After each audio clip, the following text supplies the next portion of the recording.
میں دارالعلوم امجدیہ ایک اہل سنت جماعت کا عزیزان گرامی کراچی کا بہت مشہور دارالعلوم ہے، وہاں میں خدمت انجام دیتا ہوں۔ اسے دارالعلوم امجدیہ اس لیے کہتے کہ حضرت محدث کبیر دامت برکاتہم العالیہ کے والد ماجد حضرت علامہ مولانا امجد علی صاحب بہار شریعت رحمت اللہ علیہ کے نام سے اسے منسوب کیا گیا۔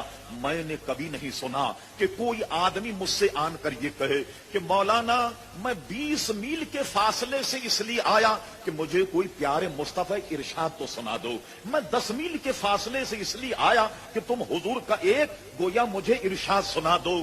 آج کل کا اشتیاق اس عالم کا ہے کہ لوگ علم کو لیے آپ کے گھروں تک پہنچ گئے، اور اس کے باوجود ہماری درسگاہیں خالی کیوں ہیں؟ معلوم ہوا کہ وہ اشتیاق جو ہے وہ لوگوں میں کم ہوتا چلا گیا۔ لوگ یہ سمجھیں کہ یہاں بجلی کے تار میں سے ذریعے سے روشنی نکلی، کہیں گے مولانا عبدالحادی صاحب آپ ٹھیک کر دیں گے؟ کہا نہیں صاحب، یہ تو بجلی کا معاملہ۔ یہ عام آدمی بہت سوٹ بوٹ پہن کر بیٹھا، دیکھنے دکھانے میں بڑا وجی معلوم ہوتا، کہا صاحب یہ ذرا شارٹ ہو رہا ہے، ذرا اس کو ٹھیک۔ ان کا نہیں صاحب یہ تو الیکٹریشین کا کام ہے۔ تو ذری سی بات کے لیے اس فن کا آدمی آپ تلاش کرتے کہ بغیر اس کے جانے کوئی چیز نہیں آئے گی۔ بجلی کا کام بغیر جانے نہیں آئے گا، کوئی سوچ خراب ہو جائے تو بغیر جانے آپ کسی کو نہیں بلائیں۔ اور علم دین کے متعلق آپ نے سمجھ لیا کہ یہ تو خود بخود آ جائے۔ کیا سمجھے آپ؟ اس پر ذہن ہمارا یہ ہے کہ یہ تو خود بخود ہمیں آ جائے گا، اس کے لیے ہمیں سیکھنے کی کوئی ضرورت نہیں۔ اسی لیے حضرت علامہ محدث کبیر نے فرمایا عوام کا کام یہ ہے کہ یہ علماء کے پاس جائیں اور علماء سے تحصیل علم کرے۔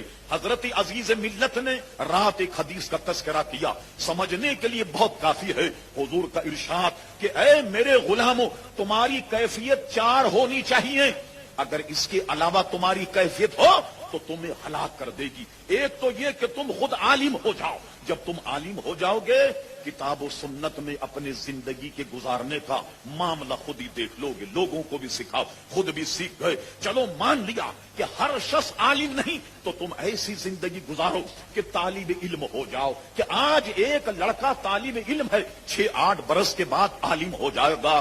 میرے آقا کی نگاہیں بڑی دوربین تھی، وہ جانتے تھے کہ ہر آدمی عالم نہیں ہو سکتا، ہر شخص طالب علم نہیں ہو سکتا۔ تو لیجیے آپ تھرڈ پرائرٹی، تیسری ترجیحات میں یہ رکھا گیا، کوئی ہر آدمی عالم نہیں، طالب علم نہیں، تو تم ایسا کرو کہ اگر زندگی کامیاب گزارنا چاہتے ہو دنیا اور آخرت، تو تم ایسا کرو علم والوں کے پاس بیٹھنے والے بن جاؤ۔ اللہ اکبر!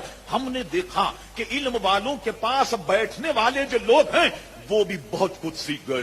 ہم نے اپنے اکابر سے سنا، اعلی حضرت امام اہل سنت فاضل بریلوی رحمت اللہ علیہ کے دور میں ان کے پاس ایک حاجی صاحب بیٹھا کرتے تھے، اور وہ حاجی صاحب بالکل پڑھے لکھے آدمی نہ تھے۔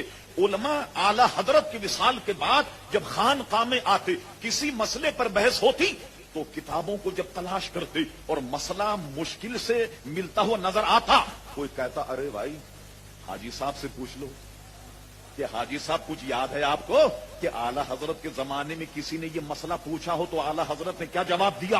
حاجی صاحب بالکل ان پڑھ آدمی تھے، مگر علماء کے دریافت کرنے پر کہتے کہ ہاں ایک صاحب باہر سے آئے اور انہوں نے اعلی حضرت مسئلہ پوچھا تو اعلی حضرت نے یہ جواب دیا تھا۔ علماء کہتے یہی بات درست ہے۔ مثلا ایک مرتبہ اعلی حضرت فاضل بریلوی رضی اللہ عنہ کے وصال کے بعد کچھ علماء بیٹھے، چادر اوڑھنے پر مسئلے میں یہ ہوا کہ چادر ایسے اوڑھی جائے یا چادر کو اس طریقے سے اوڑھا جائے، سر پہ رکھ کر ایسے اوڑھا جائے۔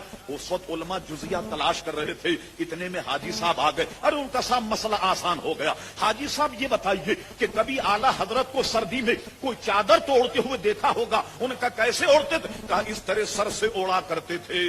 لوگوں نے کہا یہی درست ہے۔